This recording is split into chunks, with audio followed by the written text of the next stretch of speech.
शिव महापुराण की। कौन सी? शिव महापुराण। और ये महापुराणों में कौन से स्थान में आता है पता है? ये महापुराणों में चौथे स्थान पे आता है। शिव महापुराण चौथे स्थान पे आता है, इसकी गिनती चौथे स्थान पर होती है। तो सभी जो पुराण है इनको प्रतिपादन करने का कार्य किसने किया है? वेद व्यास जी महाराज ने। चाहे इसकी संक्षिप्तीकरण की बात हो या इसको बढ़ाने की बात हो, जैसे कि श्रीमद् भागवत महापुराण का विस्तार किसने किया है? वेद व्यास जी ने। और वेद व्यास कौन है ये मैं आपको पहले बता चुकी पहले कथा में कि वेद व्यास भगवान विष्णु के ही 24 अवतारों में से एक अवतार है। सारे पुराणों का प्रणयन, सारे पुराणों का प्रतिपादन इन्होंने ही किया है, चाहे वो वेद हो, चाहे वो पुराण हो, चाहे वो उपनिषद हो।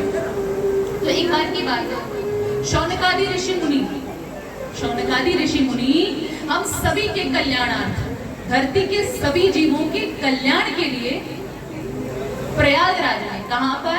प्रयागराज, जो कि संगम, त्रिवेणी संगम के नाम से जाना जाता है, अत्यंत पवित्र तीर्थ स्थल है वहां पर। तो वहां के ही तट पर, गंगा नदी के तट पर शौनकादि ऋषि मुनि बैठ करके यज्ञ आदि का कार्य सत्कर्म कर रहे थे। और वहीं पर सूत जी का आगमन होता है। किसका आगमन होता है? सूत जी का। मैं बड़े धीरे धीरे आराम से चलूंगी ताकि आप सबों को समझ में आए।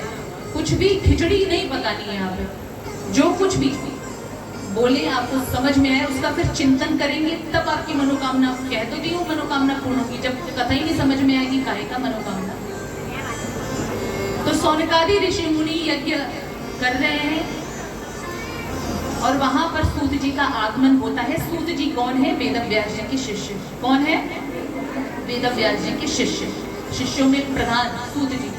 सूत जी का आगमन होता है और शौनकादि ऋषि मुनि पूछते हैं कि हे प्रभु, आप तो त्रिकाल दृष्टा हैं, अज्ञान ध्वांत विध्वंस कोटि सूर्य समप्रभा सूताख्यायि कथा सारम मम कर्ण रसायन। शौनकादि ऋषि मुनि कहते हैं कि हे सूत जी, अज्ञानध्वांत विध्वंस कोटि सूर्य समप्रभा, यानी कि अंधकार को दूर करने में तो सूर्य की किरणें, मतलब वो दूर कर सकती है, सूर्य की किरणें अंधकार को दूर कर सकती है, सक्षम है। लेकिन हमारे भीतर का जो अज्ञान रूपी अंधकार है उसको यदि करोड़ों सूर्य की किरणें मिलकर भी दूर करना चाहे तो दूर नहीं कर सकते।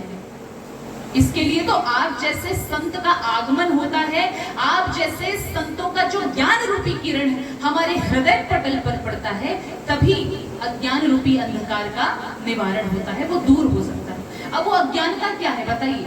हमारे भीतर के बैठे हुए विकार कौन से हैं बताइए? आप सबसे मैं पूछती हूँ। आप लोग रोज उसका सामना करते हैं, भाई लोग भी, बहन लोग भी, माताएं भी, सब। क्रोध, काम, मद, मोह, लोभ, ईर्ष्या, ये षड विकार आदि, यही सब तो अज्ञान है। अज्ञानता तो यही है। अगर हम ज्ञानी बन जाए तो ये सारी चीजें मिथ्या लगेंगी। और ज्ञानी बनाने के लिए ही, सच्चा ज्ञानी बनाने के लिए हम जैसे कथाकार को भगवान कि तुम लोग हमारा प्रचार प्रसार करो, सबको ज्ञानी बनाओ, सबको भक्त बनाओ, तुम तो हो लेकिन सबको बनाओ। सिर्फ हमारे एक से कुछ नहीं होता है, आप सबों को भक्त बनाना है। हमारी मैया, हमारी माताएं यहाँ पे बैठी हुई सभी भक्त है, ज्ञानी है, क्योंकि वो लोग कभी ना चुगली करती हैं, ना क्रोध करती हैं। मुझे तो लगता है क्रोध भी नहीं करती है, काम वासना उन्हें सताती नहीं, ईर्ष्या जलन तो है ही नहीं, कुछ भी नहीं है, षड विकारों से मुक्त है। तो आगे सुनते हैं। सूत जी से प्रार्थना किया।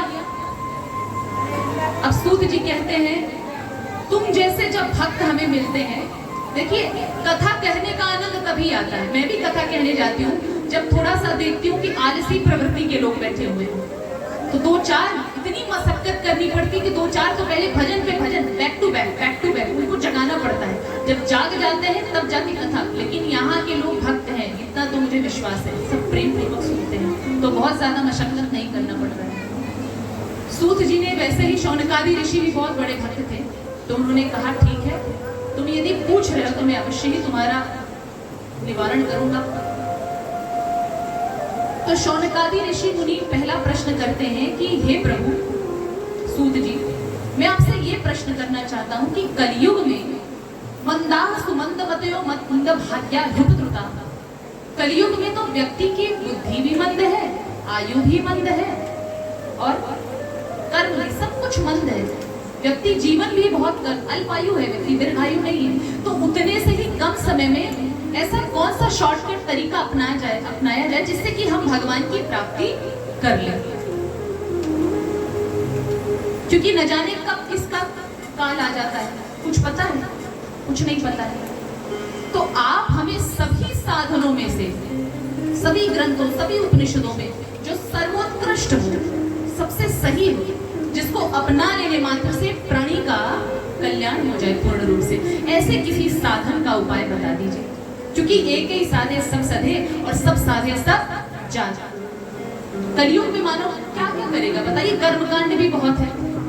अगर हम सोचे कर्मकांड के द्वारा प्रभु को प्राप्त कर ले, तो आए दिन तो हमारा सोच कर्मकांड की तरफ, दिया जलाना, ये करना, ऐसा ऐसे प्रकार का दिया करो तो ये हो जाएगा, वैसे करो तो वो हो जाएगा। कैसे, कितना करोगे?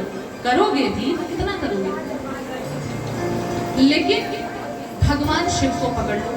उन्होंने कहा सर्वोत्कृष्ट साधन ये है कि आप शिव महापुराण की दिव्य कथा अमृत का रसपान करिए, इसी से आपका कल्याण होगा। बोलिए भोले बाबा